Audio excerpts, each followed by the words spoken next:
The bans for this matchup, and ColdHands, he's admitted he thinks he should have brought Warlock because of exactly this. He doesn't get to play his Priest again. Events anywhere? One of his first kind of Hearthstone event was a fireside gathering, which I did attend. I think I turned up a bit late, so I wasn't actually playing in it, but I am very aware of him, and before he's kind of got signed up to teams and stuff like that. So yeah, he's a kind of regular meltdown attendee. Is he as confident as he comes across?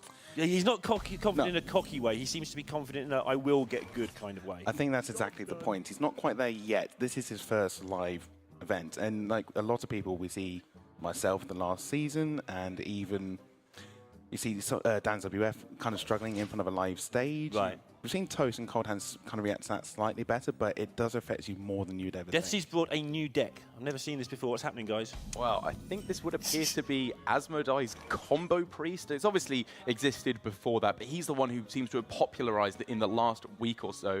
And up against Rogue, this deck feels like it's a bit kind of cheap because you're pretty all in on getting a Duskbreaker to lock out the early game or not.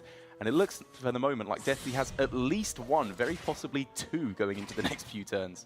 It's exactly what you want against these kind of tempo-based matchup. Dealing Hellfire on the stick on turn 4 is incredibly strong. And the fact that he does have the Netherspire Historian can increase the chance of him getting another one. Or even just another like 5-6 to play on the turn after. Yeah, exactly. Anything he can find here is fine, because against Rogue, very possibly the single Duskbreaker is going to be enough, because you do need some extra follow-up outside of that. As he gets both options, I would agree with the Duskbreaker still, because just a 3 damage sweep at any point in the game is going to be very powerful, maybe in combination with something like a Potion of Madness to really close out all the minions your opponent's playing. But this is just looking great for Deathsie at the moment. He still needs a little bit of something else to get on the board after the Duskbreaker, because he's really got no follow-up. I mean, he can still play Lyra Coin Power Shield, which is probably more than enough, actually, come to think of it. That feels pretty good to me as well, I would say. It would have to be a pretty strong load up onto the board from ColdHands on the exact turn after the Duskbreaker. But even then, the fact that you said that it is Hellfire on a stick, the 3-3 would hopefully be able to stick around to sweep up whatever ColdHands plays after the first Duskbreaker does come down. And he can have a huge variety of different responses as well, even having the Twilight Acolyte, or whatever it's called, just to get rid of, say, a Giant Van Cleef, and then it's got the Duskbreaker to get rid of the wider board. So he's got a wide variety of answers very early, which is exactly what you want as this kind of deck.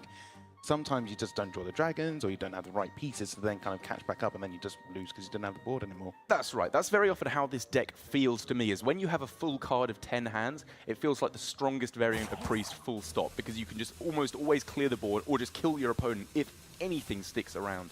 But when you get down to the point of like 2, 3, 4 cards, your deck just falls apart, because if one of those cards is something like a Divine Spirit that can't get value, it's just over.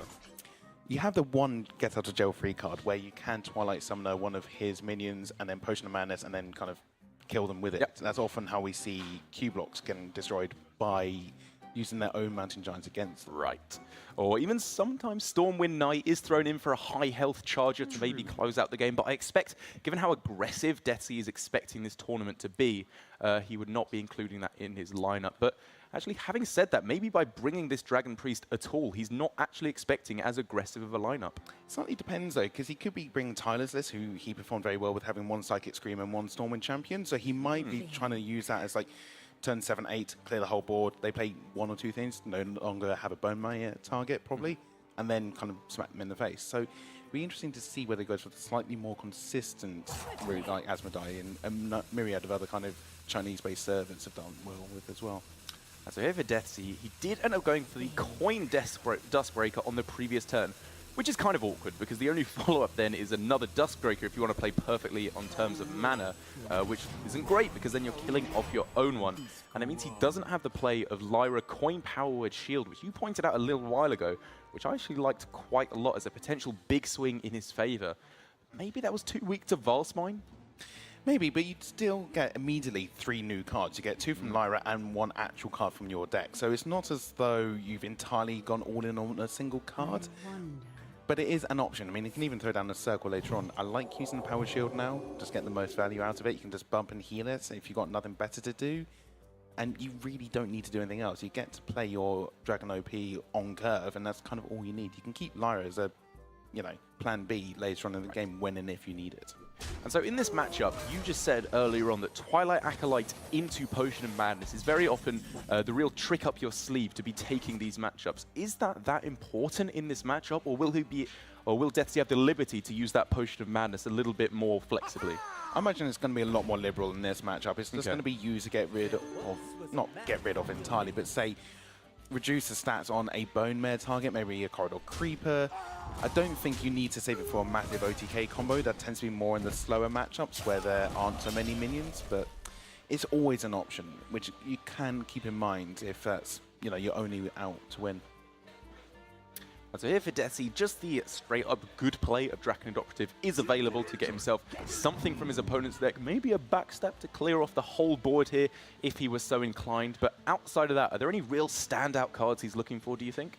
I suppose Elven Minstrel would be quite nice. All draw is nice. Vilespine are huge. I mean, Bone Mare might be a target. I mean, there's a popular priest list that even has Bone Mare in it.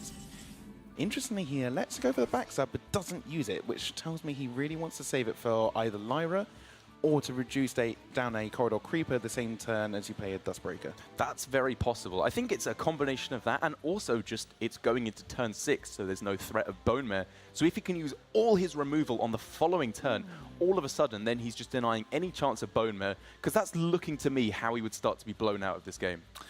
It's really awkward. If you had a dagger equipped as ColdHands, he could quite nicely kind of go backstab, clear the Dragon Operative, play Corridor Creeper and an Edwin, but failing that, it always feels bad when you backstab and then Vilespine the same target as you've already kind of done some of the hard work already.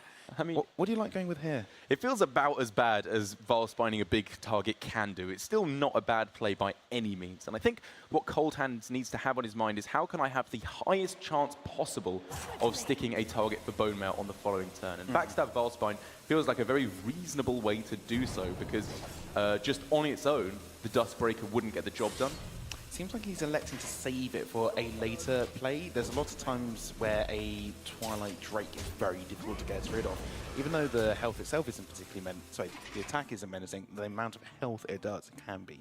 Yeah, if you can just keep all that stuff off the board, and he's running out of ways to do that, so protecting that, the damage to your face doesn't really matter. If your opponent combos you, they combo you beyond a certain point. It is interesting that he elected to go for the 5-5 this turn rather than having a 3-2 and a 3-4 into a Bone Mare turn. Yes. Yeah. Traditionally, a 5-5 is more difficult for a Dragon Priest to deal with because it doesn't run death anymore. But yeah, and it's not as susceptible as a Dustbreaker. Does Asmodee's list not run death at the moment? I don't believe so. It doesn't? I think it's really in on getting because you don't really want death to be in the pool of cards. Shadow Visions. You want to get. I definitely agree that's traditionally how it fell. I think the one Silence and the one copy of Circular Healing are the kind of extra sound effect cards in there because they can help you draw further. That makes a lot of sense to me. And I suppose now Twilight Acolyte kind of acts as a pseudo-Shadow of Death in a lot of instances. And you get the minion. I mean, it's kind of an adult keeper, but better because you then get to steal the stats with it as well. It's an incredible card. I would definitely agree with you, but it doesn't act as good as a Death would in this particular instance because Bone Mare is still available to ColdHands. Whether or not he goes for it, though, is another question entirely because Vilespine here is actually very, very strong indeed. Even with the Southsea Deckhand as well, could clear the board from his opponent and still keep most of what he's trying to do around. Yeah, that's the payoff from whether 2 turns ago when he held it back. True. And even though it looked a bit clunky at the time, he's actually going to be in a much better position maybe down the line because of his decision of that decision tree branch path thing. Now, Vilespine now gets to deal 7 damage rather than just 4, and it kind of leaves a better board state afterwards, but he's elected to go with the 6-9. Maybe I am just overvaluing tempo in this matchup, but maybe ColdHands is undervaluing the tempo of getting out of Vilespine early, because the thing is, yes, your opponent can get down a massive Twilight Drake that you might not be able to answer with Vilespine, but if you're pushing enough damage to put the pressure on them, maybe just putting little points of damage into their high health minions so they can't OTK you with Divine Spirit and Inner Fire, it could be enough just to push for a tempo lethal. So it's quite a difficult turn for Deathsie here because he wants to clear the board as much as possible, and you can do a full clear, but he doesn't have a huge amount of follow-up. But he could play Backstab on the Bone Mare, play the Dustbreaker Northshire, and then heal it up again. So you get the extra card, so you're left with a 1-3 on an empty board. It's not the worst line to take. That's one I think I'll go for here. Looks like the play that Deathsie is going for here. I like this as well, because making sure you end up with a good amount of cards, I think, is just so important at all stages of the game with this deck, because it top decks awfully. If you're taking random cards off the top, one turn of Divine Spirit without a target just loses you the game on the spot against Rogue. He's got the option to reload soon. If there are no other options to go with the Lyra plan, Lyra into Shadow Visions is a ridiculous way of getting a lot of cards. Just because all of your spells are very cheap as well. I think the maximum cost is 2. Right, exactly. Especially with Radiant Elemental, you're so likely to find a Power Word Shield. Something like that would just draw you an insane amount of cards. Wonder if he's trying to play the Twilight Drake and the Lyra on the same turn at some point and say, which one do you want?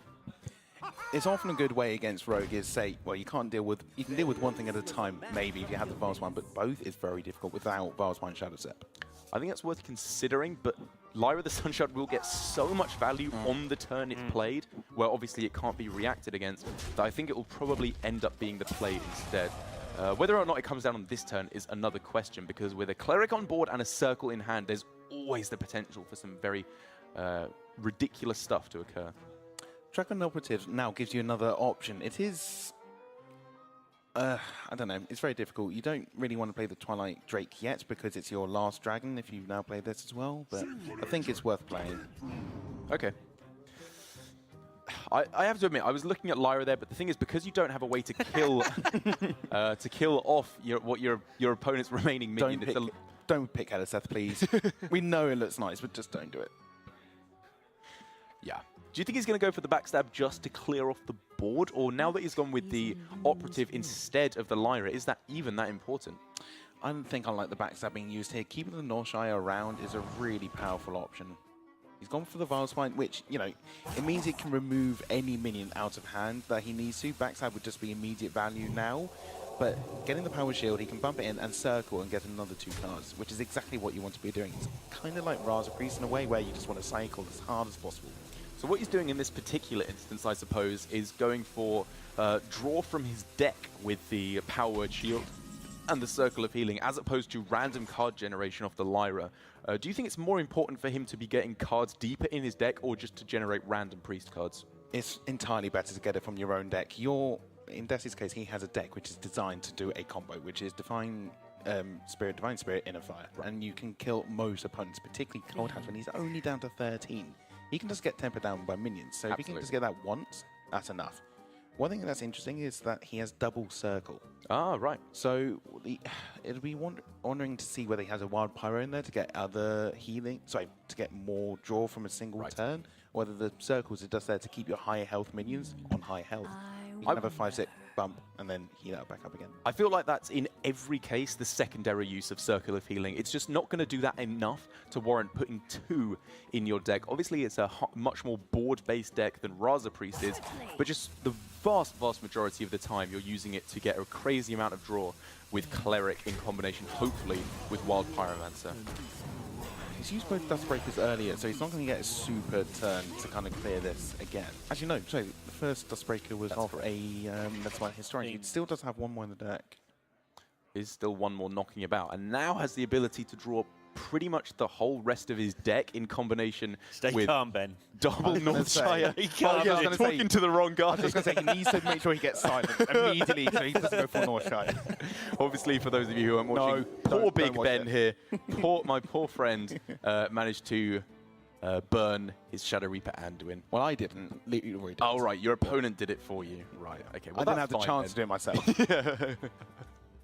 But yeah, here for Deathsie, not going with that line of play because he has a good amount of cards in hand and he just needs to make sure he's not falling too far behind on tempo and hopefully pulling ahead in terms of tempo because he wants to be in a position where he can drop this Lyra and hopefully have it stick for a turn. And with a Divine Spirit and a Cabal Talon Priest now, he can get that health total very, very high indeed. One thing is, this is now the second Vilespine being used, which means he could even make a really giant Northshire and it just can't be killed unless there is a Shadow Step. That's a one thought. So he could Vilespine this 3-4 and even make this into a 1-14 and it can't be killed. Yeah. So I like this from Deathsie as well. It was tempting to go for the Vilespine there just to pull board back in your favor, But you're developing so much stats with this line of play that I think the swing back in your favor is a little bit more potent, as you can just clear up the vast majority of what's going on with just your minions on board next turn, and then hopefully finish off what's remaining with the Vilespine Slayer, maybe even delivering a lethal with Divine Spirit and Inner Fire.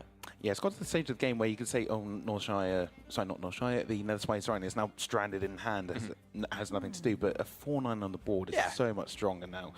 And it allows this last final push to lethal. We see the Divine Spirit in the fire, so almost any of the minions remaining on the board will deliver that final blow. And so I just think, even with the pickup of Mind Blast, the burst plan for ColdHands just absolutely isn't there at the moment. He's going to need at least like 3 turns, maybe, if he was going to start to have something together, and the pickups of Shadow Steps and things like that. So at the moment, he is still all in on regaining board control, and when you're facing down this much health, that's just not really a likely thing to occur. Yeah, this is a little bit different to the old Silence piece in that it's really hard to run them out of minions. The Silence piece used to just end up, you either run them out of their silence and they just stuck there with some stuff that can't attack, or you just run them out of things, but this just keeps coming at you. Yeah, with the Netherspite Historians as well, it's just a crazy amount of value that can be generated. And even just Lyra itself, that is now the ultimate value machine. So Potion of Madness and Inner Fire is lethal. But he's going to be a little bit more fancy. And is he going to go for the full 20 damage? I think he's just playing out a Radiant beforehand, because why not? Oh, no, he only spent 2 mana. He would have spent 2 mana anyway, but, you know, same thing. It doesn't make any difference, but in the end, Deathsie is going to be taking game 1, getting out his non-Raza Priest at the start. It will probably be something he's pretty happy with, because when you bring something that is very... I think the Aggro Drake can probably sneak a win. Deathsie does have a very good start, though. Having the Oaken Summons is really, really vital in this matchup. Just getting the armor and the 3/6 minion could get Fandral indeed, but you'd really want to get the Ironwood Golem here. But it can struggle if it runs into the Spreading Plague and such else. So obviously Spreading Plague is pretty much the most important card in this matchup when you find it, I would say. But I was going to ask you, do you think he keeps it at all? I think you need the ramp first. I agree. It's really hard to keep a 4-drop when, you know, you might just be dead by turn 4. Okay. That's the way it can go. If I'm remembering correctly, Deathsie had the Medivh in his list? Yes, he does. Yeah, so that's going to be rather difficult in this kind of lineup. That's obviously targeting a much more kind of control-y based lineup, which in the end didn't happen. You don't really want to play, you know, Medivh's first mate on turn 9 until turn 8. It's not going to do enough. Yeah, and trying our best to not be results-oriented, Deathsie would really, really like it to have kept the Oaken Summons, because he hasn't found the ramp anyway, and he'd be in a much better spot if, as you said, he could just throw down a very well-statted minion for the 4-mana slot and gain some armor in the meanwhile. I'm wondering if he's going to go and coin out the Firefly. It would kind of provide an extra pseudo charge effect on the minions, but I think he can just get away with playing Captain next turn. And another complete whiff for the moment for Deathsie. If he can find his way to get up to 5 mana and then play the Nourish, he's actually looking to be in a respectable spot, because he can play the Arcane Tyrant at the same time, follow up with the Malfurion, and then maybe go for Ultimate Infestation in the turn or 2. But he's just going to be so far behind by then. I think he's going to be halfway dead by that point. I mean, ColdHands had a similar response to this earlier in the match, earlier today in the tournament, where on turn 4 as an aggro druid, all of his cards cost 5 mana and he had to pass. So it's only fair that Deathsie has to do it once in a while. It's true, especially when most of your deck does actually cost 5 or more mana, as opposed to but those 5 cards cost less than 5. Yes, exactly. That was very, very unfortunate for ColdHands. But here for Deathsie, going with the gain armor approach, something he didn't do against Priest earlier, which would have been a bit more beneficial. But here, it's kind of just delaying the inevitable, but it will basically just buy him an extra turn for the moment. So unfortunately, he doesn't even have the Spellstone in hand, because now that would give you the option of something that has 6 power. But the funny thing is, because of the bug in the moment, ColdHands also knows there is no Spellstone in hand, because it has kind of animation bug. If ColdHands knows that, he doesn't have to play around it. Not that he could anyway. Yeah, exactly. He's just going with the highest amount of damage possible, and it's a difficult spot for Deathsie when gaining 12 armor doesn't even buy you an extra turn, because your opponent has, what, 17 staring down on the board, as Deathsie doesn't even feel comfortable going for the Nourish. Do you think it was worth going for it, because you do get the Arcane Tyrant at the same time, or was he just dead? I think he's just going to be dead. Okay. He also just said the 50-50 was dead. he also did the 50-50 there to not get the fan draw. I mean, you have to take that option, and it's one of those places where you know you're going to lose, but you might as well play it out. You get a little bit more information. You might get to see this Hungry Crab for another series. I mean, it's not last hero standing, so it's not trying to gather information so much, but you might as well. You're here, you might as well get your screen time. Exactly. Very swift defeat for Deathsie, it would seem here, as there's simply nothing he can do to prevent this early lethal coming down for ColdHands. Aggro Druid looking a little bit better for ColdHands now, and I suppose, in a way, nice to get it out of the way, although probably be one of the better decks going up against the Paladin from Deathsie and the Druid. Just a thought. That's Aggro Druid. And in the mirror of Rogue against Druid, I like Rogue's chances here as well. We're not going to get to see those extra decks just yet. Not sure how I feel about keeping Firefly here for ColdHands, though. I don't really think that's optimistic enough in terms of what you're looking for in this matchup. I think it's fine just to get something on the board. If you do get something else, it kind of 6-round old Deathsie has got a much stronger hand. Getting to play Jade Blossom, which I think might be the highest win rate card in the entire deck. Not only that, he's got 2 of them. Yeah. Because it ramps your mana and it ramps your Jades. And he can even curve out to a very nice Jade Behemoth. Note on keeping the Firefly means you won't top deck it going into those middle turns where you're actually trying to get around the Spreading Plague. So get it out the way early and use it as an activator if you have to later. Yeah, but you don't need to... Like, Firefly is not a good card when you're just playing it. Like, it's decent because it activates your combos and it helps you fight back against some of the more aggressive decks for board. But obviously you don't need to fight for board in the early turns against Druid. You just need to be piling up the amount of damage you're pushing here. And if in the olden days of Tempo Rogue, where you had Cold Blood, you'd have that as well, that would be a lot more enticing. But it's not even I'm a lot less keen on the second part of this plan. Yeah, I mean, when... I had assumed that he was at least going to keep the second part back. Yeah, when half of your cards are combo and you need an activator and you know, it's floating a mana, you want the dagger. I'm not a fan of this, to be honest. Yeah, neither am I. Corridor Creeper. Unanimous casters saying that something was bad means it must be new and perfect. That's how your track history tends to go, isn't it? Yeah, pretty much. I like the way that Ben distances himself from the casting aspect. I'm not a caster. That's how it tends to go, isn't it, for you caster guys? Not yet. I mean, if there are any employees out there, you know, you can find me on Twitter. Wow, and Deathsie here finding an Innovate in his deck. Not a card we see very much at all in Druids at the moment, but probably be pretty good in this matchup just to get him UI that all-important one turn earlier. In some respects, it's almost the same as having another ramp card. It's just a ramp for one turn, but when you're on kind of turn 7 to get that Medivh out in a turn earlier, or to get that Spreading Plague a turn earlier than you need to before dying, then it might just be enough. Yeah, it's weird from Deathsie, because in ways I would say this deck has misread the meta, because Medivh, I would say, is too slow at the moment for this tournament. But in a way, Innovate is kind of speeding up this deck a little bit. It's lowering your value, obviously, quite heavily, but just being able to get Plague, Oaken Summons, or UI out a turn earlier could be a big breaking point. I mean, Innovate still saw play in Big Druid in kind of the last meta, so it's kind of slightly hybrid-y in that kind of respect, where you kind of think that's you might respect there might be a lot of Warlocks being played, a lot of Priests, and maybe people are going for the Jade Druid, and there isn't much that is stronger than playing Medivh into UI, if it's in that kind of mirror match. That's true, but what is he cutting for this? Does he have to cut, does he not have the spell stones in his deck? Have we seen Swipe?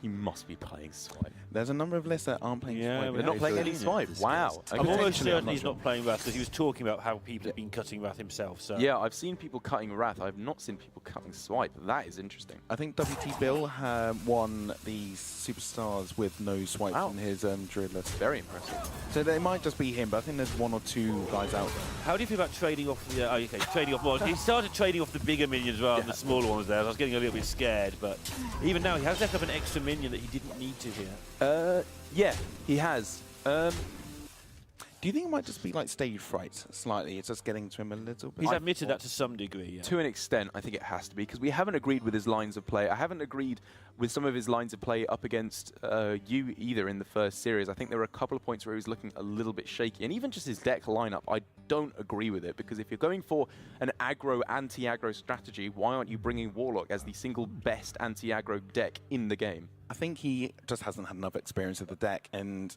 it's not a... You know, it's hard to criticize saying, "Oh, you've never played this deck, just bring it because it's the best deck." Yeah. He also has the fewest contacts out of the 8 people in this event. Everybody else has somebody to play with. Deathsie has Seiko or Psycho, however you want to pronounce that guy's name. Very, very powerful player. Although a number of these players have Toast practiced has against- Luca. I mean, a lot of these players have played tested against each other, so I think ColdHands was practicing with Dan's WF and Leroy, which you may be surprised to hear the two of them were working together. That's one way to lose your sanity. I just think it's nice that they kind of made up for it, and they, you know, Yeah, before they became kind of mortal enemies. Yeah, speaking of being mortal enemies with Leroy, how are you doing? I mean, to be fair, we do get along quite well Yeah. when it's not at live events, because he does have a track history of 0% against me in tournaments over the last 2 years. Bless him, So poor man. yeah, didn't quite get the hell 03 worry, but you know, maybe next time. Maybe next time. But for the moment for Deathsie, pretty strong turns for the moment here. Could have gone with could have gone with the Malfurion instead here, which would have put a nice big wall up against what ColdHands was trying to do. Then again, now he has a Fandra, he can stick a taunt in front of it. If it does stick around, Malfurion is going to be very, very juicy next turn. It's true. I think he's... He probably wants a coin UI to be on. Yeah, but UI, but so go for that anyway. Yeah, I mean, as it was in the previous meta, it was basically for the Druid, just if you get to UI, you're probably winning this matchup. And Deathsie is going to be playing UI this game, so it's looking difficult for ColdHands because these Valspines that have been sat in his hand for the whole game just have not found targets. Even here, getting rid of the Ironwood Golem is pretty nice, but the swing back from Deathsie is going to be absolutely brutal. It's weird in a way that it's even called Jade Druid, because we see one or two Jade Blossoms. I mean, it doesn't really feel... It's more like Control Druid. Armor Druid. Armor Druid now, to some degree, yeah. It is now when you have, like, probably half your cards are for you armor now. Yeah. I mean, it's often your most valid strategy against priests now is just kind of out-armor their damage. Yeah, for because sure. you can, like, go to Healing Potion with armor twice, and your hero power can armor, you know, tank up to 3. I mean, that's what people have started to realize, I think, about Druid with the Fatigue Druids we saw right at the start of the meta, where you just cycle through your whole deck and you just had one copy of Jade Idol for the Jade package. And even the list I think we see floating around now of just Jadeless Druid, where it just runs a whole bunch of ramp and some big stuff to just throw down. I believe that might have been Jambray who posted that list, but I could be wrong. I mean, it has to happen because if you want the Oaken Summons, you can't run Jade, Jade Spirit. So obviously, you're not going to ramp as hard as normal.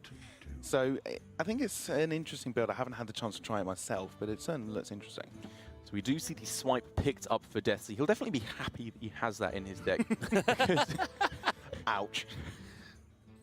And so are you, by the smug look on your face. Yeah, well, no, I mean, it's good in this matchup. What do you want me to say? It absolutely is. It's just one of the really things is. where you see one or two not being played and you think, oh, that must be standard. He won a tournament with it. Yeah. I think Twitch, Chat, and a number of other people do have a tendency to think, oh, that guy got rank 1. Give that a go. Yeah. But why not? I mean, if somebody's done rank 1 with it, give it a go and see what happens. There's no But harm in giving thinking- it a go in a tournament like this when you've tested and found it maybe doesn't work for you can be the wrong thing, because tournament decks are built for a specific purpose on the specific meta that you are expecting. So here for ColdHands, what do you think he's expecting to do? Is Bone Mare just too good to pass up here, or is it going to be a Valspine turn? I think Bone Mare is particularly good now because you can actually protect your dragon as well. Just let that kind of value just keep running out. Getting another Blessing and Might every single turn is incredibly strong. Like a fine wine, just let it mature for a while. Absolutely. I'm not sure Dragon Wine would be particularly nice though. Yeah. Might be a bit fiery. Bit spicy, Bit perhaps. spicy, yeah. Not sure if you want your wine to be spicy.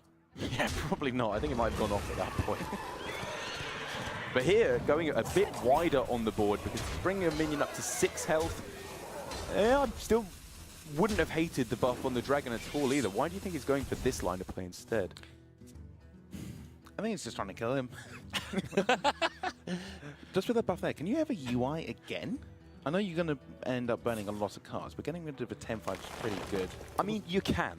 But double swipe here is just really strong. In fact, it should clear the entire board, so we'll go with that. Yeah. Double swipe is a lot better. Is the only play I think you could go for here. I quite agree. Consideration for hero power, but I definitely agree with Wild Growth a little bit more. Even though you just want to be dumping stuff out of your hand, it's a perfectly fine play here.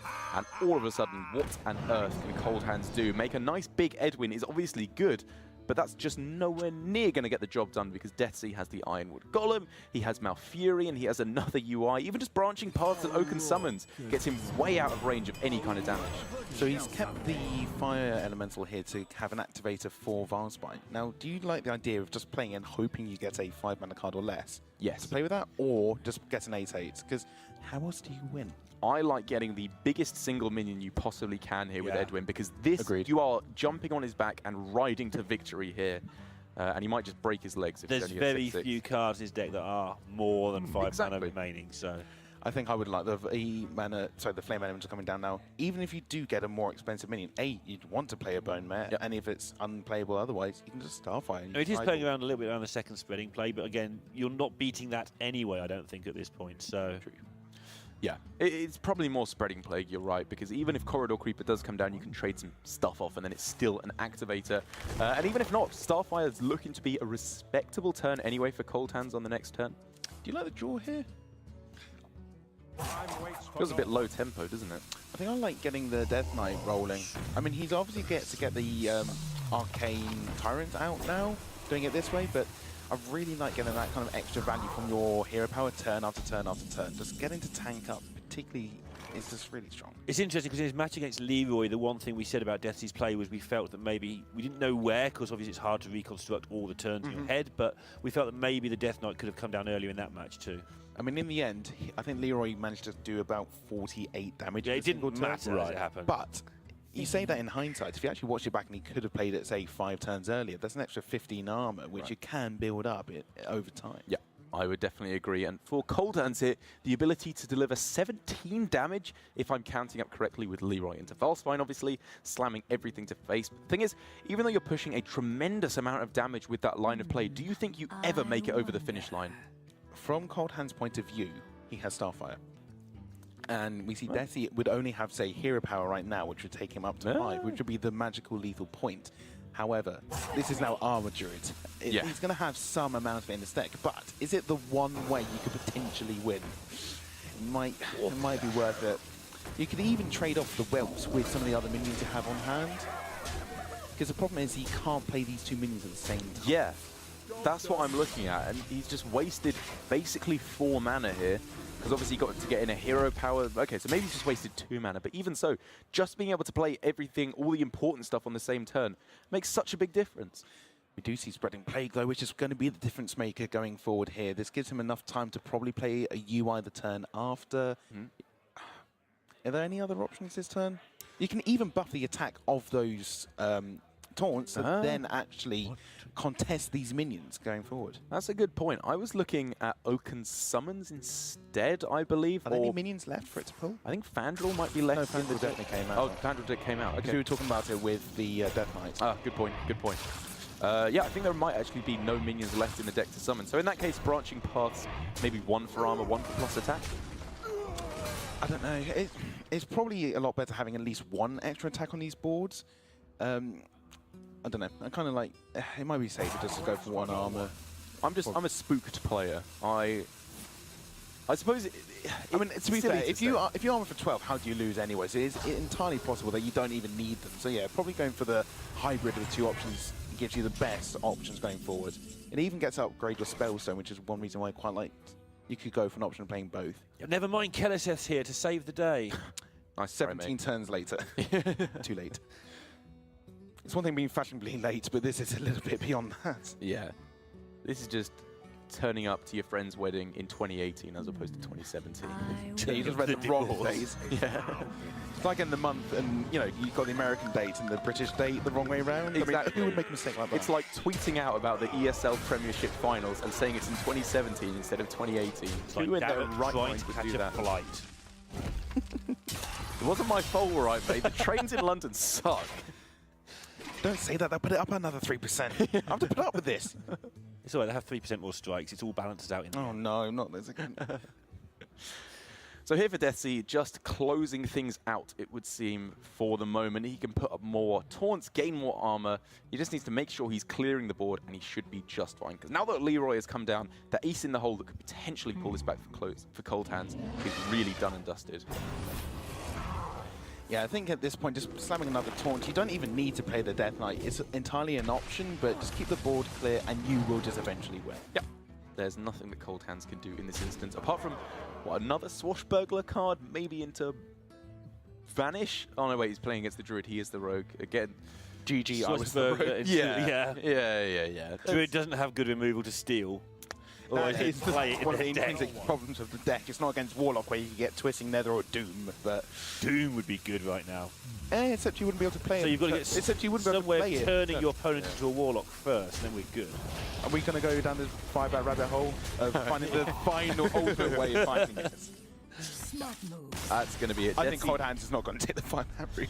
And this is a great victory for Deathsie to get under his belt, because you were saying right at the start of the series, it could just be that this Druid actually never ends up taking a win at all. And there we do see the gentle Megasaur, probably going to be gotten rid of at the moment, but goodness me, that is a lot of calling to arms. We've almost got an octopus. I was going to say, is there anything about Deathsie that is standard? I mean, Yeah. he's got hair straight out of an anime here. Oh, ColdHands throwing away one of the call to arms. Do you agree with that? Because I think coin call to arms into call to arms is kind of the nuts, and Deathsie throws it away full stop. That cannot be right. I think you always keep it, and with the coin, Yeah. I think you keep the 2. If I wasn't on coin, I think I only keep the 1, but It is I like difficult the though. idea. If you're just skipping 2 turns, then playing it out, I think I would keep. I mean, in their case, I think I would have kept 3 of the Yeah, I all would have 3 of three the out of call to 3. arms. But you can see where people are like, I need the 1-drop, I need the 2-drop, especially if it's a Murloc variant. Getting Rockpool Hunter onto a 1-drop Murloc is it's probably better than getting call to arms. To be That's honest. easily the biggest difference, because for ColdHands here, if he was playing a Murloc Paladin, then you could start to see his reasoning, because as you said, you need to get those synergies rolling. But there isn't really any synergy between the minions early on for the aggro Paladin. You just need to get stuff on board, and Call to Arms does that fantastically well, and would almost certainly wrestle back the game in his favor. ColdHands fans hate to see that. Patches the Pirate. Yarr. So what are you going to do here? Do you want to save coin to play with coins with call to arms, and then you can double Direwolf the turn after? Yeah. So that sounds that really sounds good when pretty- you word it like that. I'm pretty As you were sure going along, I was thinking, I think this makes sense. Yeah, that makes sense. Yeah, so do you just hero power and pass? Or I do you think get the you can play a Direwolf down? Direwolf, Because yeah. you can get away with playing a Direwolf, that's fine. Definitely think, because you want to be playing cards in this matchup anyway to get around Divine Favor. And this just means you've got something on the board going into the following turn. Yes, you can be hit with a Rallying Blade, or I suppose the Maul, but I think it's just way better to get something decent on the board. Have we seen Defying Favor from ColdHands? Good question. Because there's a number of like Paladin lists, particularly at the Superstars tournament, where they had Bone Mares instead of Defying Favor, where they're like, they know they're going to be against aggressive deck, they're not going to get to draw many cards, if any at all. So you're better off just having slightly bigger minions to then kill your opponents with. Very possibly. I mean, if you're banning Warlock, which is just far and away the best deck to play the Divine Favor against, it does make a lot of sense to get them out of here. I mean, we've seen other options as well, like Orange got top 100 last season with having extra Galactus in there, right, as well as Knife Jugglers. It's kind of a weird anti-synergy. Yeah, and Boar's deck looks really, really weird in terms of things being removed, for sure. I remember, I think it was on the stream yesterday or the day before, where it was like, well, if I have Knife, you don't know which poison to take. You want the Knife Juggler in your hand to then play with Call to Arms, but you don't want to pull Galactus from Call to Arms. So do you want the one that stays in your hand or the one you get from Call to Arms? And I haven't done the math. I don't know where you're more likely to see your 2-drop. You see ColdHands has got the Knife Juggler drawn in the wrong order. Yeah. He should really be practicing that order. That comes out like that all the time. It's kind of It comes out like that none of the time. And this is why you're in the top 4 and I'm casting. Better luck next time. It's an open qualifier. You can always give it a go. Yeah. Who says I haven't? I was trying to do that for the sake of Twitch. All right. But Okay. Yeah. there goes your respect once again. It went many, many moons ago, I'm afraid. Yeah, and it kind of worked out in the worst way possible for ColdHands, even outside of the positioning, because if that was a Righteous Protector, he'd be in a so much better spot than just with the Argent Squire, because his Knife Juggler would still be about and could fire off an awful lot of Knife Juggles towards his opponent. Got to admit, I wouldn't mind playing Call to Arms this turn. Yeah, I agree. Rolling Blade was still pretty decent, giving the buff to the Argent Squire. I mean, I agree with you. I would like it as well. Just an but it's observation not on that awful. mulligan that he made that decision. He did. One thing to note as well, ColdHands will now be... It's now been revealed that it is the Murloc variant of the list, which I don't think he knew up to this point. That's a good point. Yeah, very, that's very fair. good point. So for the moment, Deathsie do you think he's just going to go for one Murloc with a gentle Megasaur? He doesn't really have the ability to get a whole lot more Murlocs on board for the moment. I think I'm like going with Knife Juggler and maybe the Righteous Protector and a Hero Power, and you kind of set up a board slightly more because he has to sink so much damage into this one minion that you can then kind of swing back maybe with the Tarim turn coming up. Yeah, he's got to think backwards from when he wants to play the Tarim. Do you want to spam the board now into Tarim, or do you want to take the slow train and then sort of Tarim up a little bit later? Righteous Protector is one of the very best minions to Tarim because you just get a Silver Moon Guardian, and more than that, it goes 2 for 1 with a Tarim to board. Absolutely, and I think he's bearing that in mind, but going with the Murloc anyway, because this has the benefit of still setting up for a strong Tarim, but also potentially setting up for a strong Megasaur if the Tarim doesn't quite work out. And also, he doesn't know that there's no Divine Favors in his opponent's list, so he's just trying to dump his hand at the same time. So I like this play for a multitude of reasons. And this really awkward mana usage here from ColdHands. Like, you don't really want to re-equip a weapon, so you have to kind of float mana again. This Direwolf getting kind of no buffs, as it were. Does get a vital shot, though. Good shot up, chat. Yes, utterly the best shot possible. Does allow him to clear off the Knife Juggler, which is a great big deal in this particular instance. So what do we get here? Oh, wow. Is that a good draw? I can't tell. I can tell by the look on Derek's face. Yeah, that's very, very strong indeed. Allows him to get the Megasaur buff as well. I think we attack first and then Gentle Megasaur in case you get a Divine Shield. Just putting that out there. I like it a lot. Even though the Knife Juggler is a slightly higher priority minion, it does kill your own Murloc, so I think that's just worth it. Is that... I don't know if that is right, because with the Knife Juggler out, Divine Shield, you'd kind of rather have a 3-3 than a 3-1. Obviously, you can't pick the option of which once you're off it, but I think it gives you more options. I suppose Stealth wouldn't be bad necessarily either, because maybe it sets up for a stronger Tarim. So you have a 3-1. By the way, I really like the pick of the roots here, because you go into Tarim. It's an incredible way of kind of filling up the board very, very quickly. Yeah, I agree. You just want to make sure you have a bunch of stuff you can throw down. And Tarim is a card that when you play it, you should basically be winning on the spot no matter what happens. And that looks like is what's going to happen for Deathsie. And that's a bad... ColdHand annoyed. He's annoyed at his ordering there, though. He could have taken down a minion and left up extra shots. Oh, right. The first juggle. That's Very what he's good point. beating himself up about. And Deathsie here, I mean, this is probably going to be the fastest, well, it's not the fastest Tarim anymore, but it's going to be a Tarim turn, but it's going to be a little bit more difficult how he's going to sequence it. I mean, you just double attack in, right, and then Tarim? Probably the better way to do it, yeah. And then you can go... Oh, the Yeah, one... I'm just trying to see if there's any way you can get the attack. Corridor Creeper in, because you can bump the shield off, and you can kill Knife Juggler first. If he puts the 3-1 into this, and then then you can put the Megasaur into the... Yeah, same thing. Same. This way you get rid of as much of the board as possible, and then you can carry him afterwards. Yeah, I think this works out the same. I'm trying to think if the other play left him with... Shouldn't do. No, it wouldn't. Yep, you are correct. Yeah. This leaves him with the exact same scenario. It also means that the Corridor Creeper doesn't get affected by the Tarim in the Good point. in It's the always long nice to run fill of up afterwards things. as well. Because once a board is full of 3/3s, they tend to trade a lot after that anyway. The only option is that you do get to go Hero Power Tarim afterwards. I mean, to be fair, ColdHands has one card in hand. What is he going to do against this anyway? 6. Well, not only that, if he That's does, all he's doing. if he does do 6, he's going to give his opponent 2 more 3/3s. What's Deathsie afraid of, though? Why didn't he go for the Tarim on that turn? What could punish that play? Maybe it's just the mechanics of what could punish not playing it. Let's have the extra minion. Maybe that's how he felt. I think it's just slightly more He's seen greed both than jugglers, so there's the 1/1s are just, why not? Yeah.